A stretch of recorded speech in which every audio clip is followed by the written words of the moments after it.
Assalamualaikum warahmatullahi wabarakatuh. Semangat pagi anak-anakku semuanya. Bagaimana kabarnya? Sehat selalu. Untuk pertemuan kali ini kita akan membahas tentang Khulafaur Rasyidin.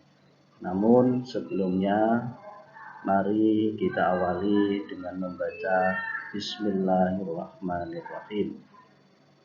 Anak-anakku semuanya yang sangat saya banggakan, kita akan membahas Khulafaur Rasyidin, yaitu yang pertama adalah Abu Bakar As-Siddiq, yang kedua Umar bin Khattab, yang ketiga Utsman bin Affan, yang keempat adalah Ali bin Abi Thalib.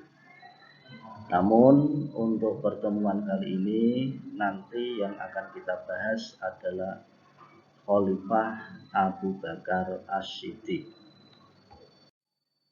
Nah, bisa kalian pahami peta konsepnya Khulafaur Rasyidin.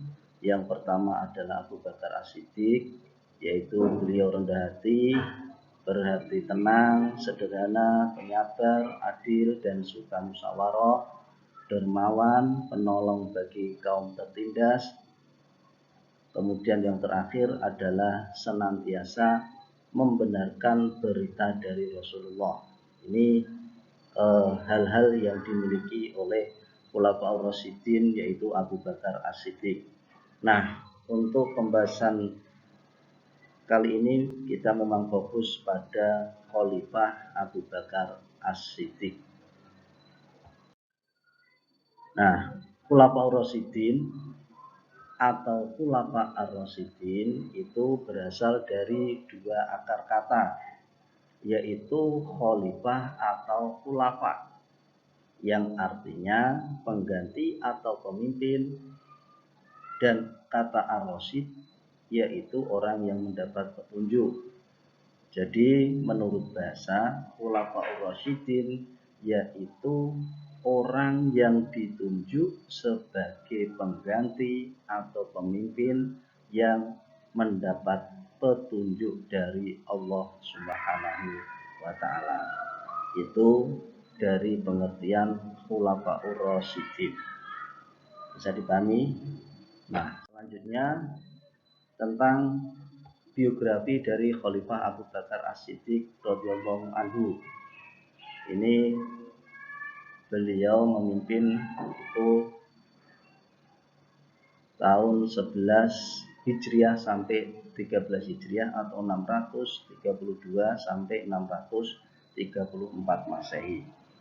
Nah, biografi dari Abu Bakar As-Siddiq, nama lengkapnya adalah Abdullah bin Abi Quhafa At-Tamimi. Pada zaman pra-Islam dia bernama Abdul Ka'bah. Kemudian setelah masuk Islam namanya diganti oleh Rasulullah dengan Abdullah.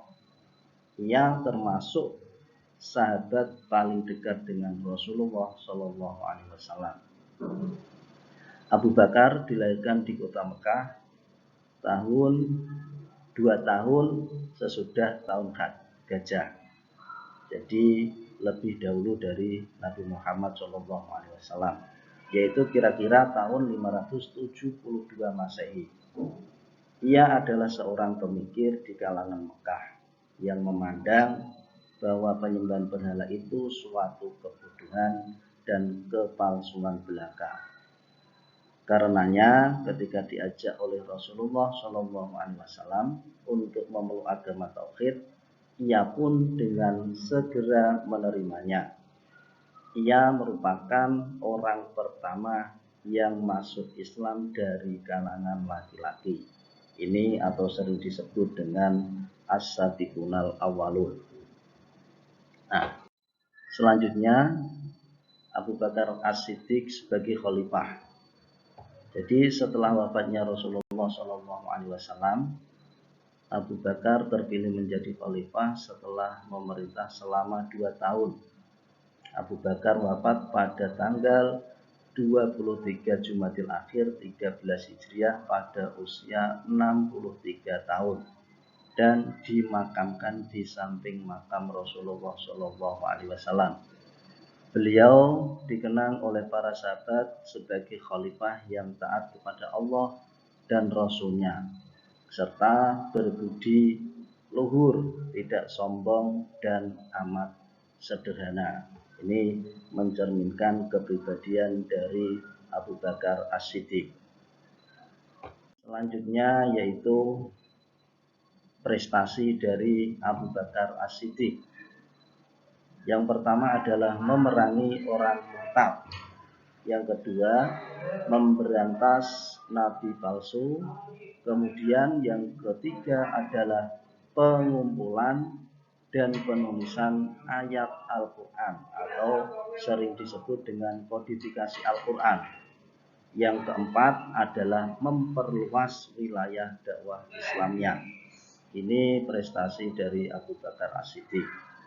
Nah, kemudian untuk keteladanan, yaitu beliau adalah sangat rendah hati, tidak sombong, berhati tenang, sederhana, dan penyabar.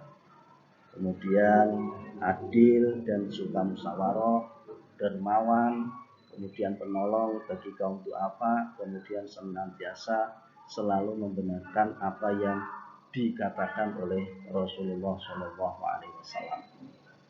Jadi demikian terkait tentang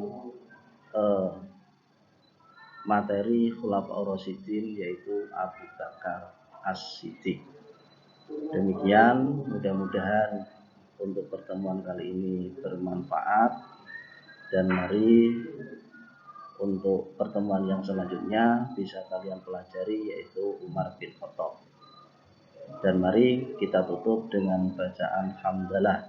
Alhamdulillahirabbil alamin. Terima kasih, tetap jaga kesehatan dan selalu belajar. Wassalamualaikum warahmatullahi wabarakatuh.